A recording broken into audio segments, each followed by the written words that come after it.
Шахризаттың каналына қош келдіңіз. Қасиетті қайың 3-ші жыр. Алла пана, қиналғанда сол пана, түзу жолды көрсететін сол ғана. Пенде үшін 5 күндік бұл фәниің, сол Алладан берілетін жолдама. Бейбі болса бұйрығымен патшаның, апарылды адам бармас аралға. Түнде ыстық, күндіз ызғар далбаса, пенде жаны тіршілікке жарар ма? Шөлде қысты, қарындашты, шаршады, еш алаңсыз өткен сәтін аңсады.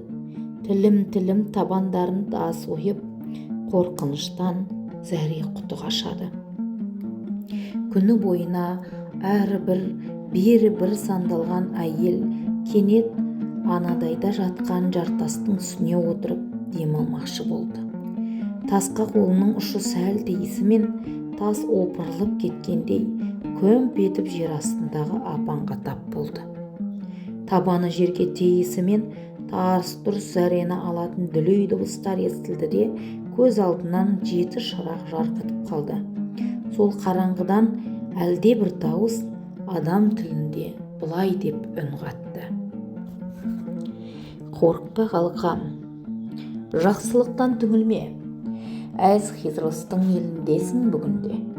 Бұл мекенде елес сағым жаңғырық, мүлгіп тұрар көз алдыңда мәңгілік. Саған олар пана болады, аманда қош келдің сен, сиқырлы бұл аралға. Бұл не тағы? Ол ойынан жаңылды, бәрінен де өз баласын сағынды. Екі көзден моншақтады мөлтегі жас, омыраудан ана сүті ағылды. Осы сәтте бір құдірет басталды. Ағып жатқан ана сүті тас жарды. Сұп-сұр әлем жылуы жоқ дүние, жылылықтың от құшағын ашқанды. Сұп-сұр ағаш, жасылданды сәнденіп, сұр табиғат көз алдында әрленіп, ағаштарға қарғып шықты тиындар, құс жануар тіршілікке жан беріп. Жасыл әлем, төгілгенді жемісі, деп тұрғандай барлығы бір сен үшін, танасы жат табиғат жат арал, осылайша берген еді келісім. Енді айтайын, ханзадамыз не болды? Сол бір күні ол сарайдан жоғалды. Мінгестіріп жетек қалған атына, жігіт келет қарамастан артына. Үмітпенен күдіктері алмасып, ол келеді сеніміне жармасып. Зәңгүрді іздеп қанша жырды кім білсін, бір жерге кеп ат шалдырды жүргіншім. Құлазыған бір бетпейтін далалар, қиялында күдер үзбес бала бар. Бір жерге кеп сорлы жігіт құлады, көз алдына елестеумен молалар. Жау келеді, арбалары сартылдап, маңдайына бақ жұлдызы жарқылдап.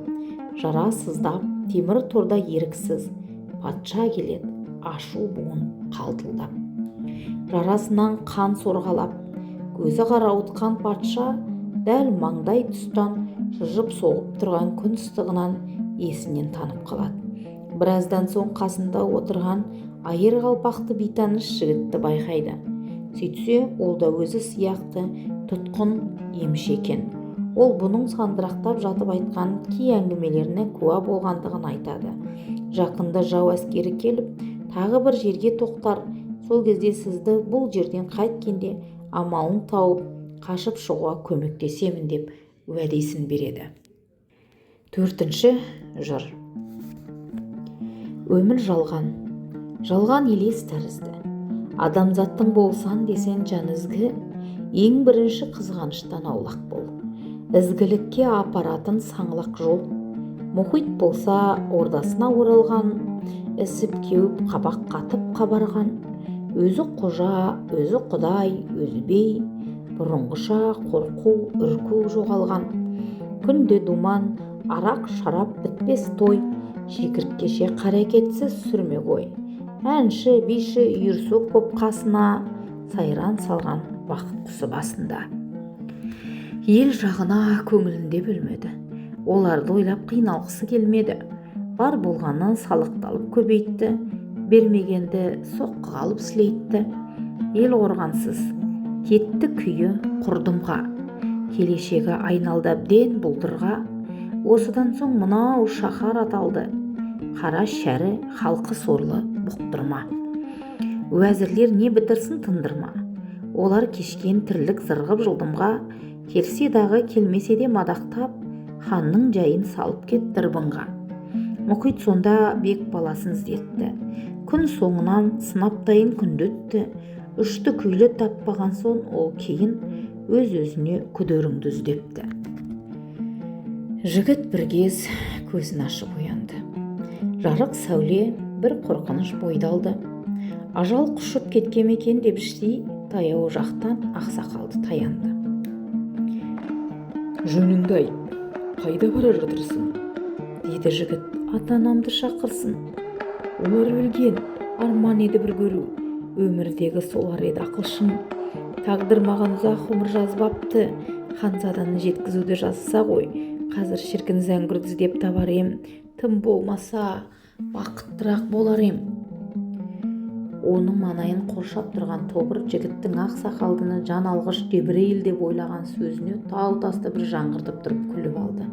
Таяудағы қарт мән жайды анықтағаннан соң жігіт жетектеген ат үстіндегі жиен немересін бауырына басты. Ол тап зәңгірдің өзі болатын. Ал бибі болса аралына байырғы отырғызды қасиетті қайыңды. Сырласатын досы болды қос қайың, бір сәт болсын ұмытарға уайымды. Бибі айтатын: қайың қайың, жас қайың, бір күнімді дастайын, өзек толы сағынышым ақ таңымды бастайын. Қайығымды желге тастайын, бекерден бекер саспайын, жан жарым бір күн оралар, жазғанымнан қашпайын. Ұлымның қайда екенін білетін күнім туар ма, менен де берші бір белгі, қалайда қайың соларға. Осы өлеңге салғанда осынау аралдан қос қарлығаш ұшып шығып, жер шарын аралап кетеді екен. Олар қонған жерлерге қайыңның ұрығы түсіп, қаз қатар қайың ағаштары пайда болады екен-міс. 5-ші жыр. Байлық десең машақаты көп оның, бәрі уайым, ішкенің мен жегенің. Мансап десең алғысы емес қарғысы көп, ол дөзіңді азаптадым дегенің. Соныменен бекке дегеп таядық, хикаяны ал кеңірек жаялық. Құтқарам деп оны қырғыз жігіті, патшамыздың оянған еді үміті. Түн, айнала тым-тырыс, айдаладан жел қозғаған жапырақтар дыбысы, шегіртке шырылы мен үкінің сұңқылы естіледі. Түн баласы ұйқыны ұмытқан биік қырғыз жігітінің жөн сілтеуімен жау әскері жайғасқан сыртқы жаққа қарай ығыса берді. Кенет біреудің аттандаған дауысын естіп тұрып қалған. Құдай ұрып бұл жолы бұлар қолға түсті. Таң атысы емші жігіт дарға тартылды, патшаны дүренің астын алып темір торға қайтадан тоғытты. Жалғасы бар.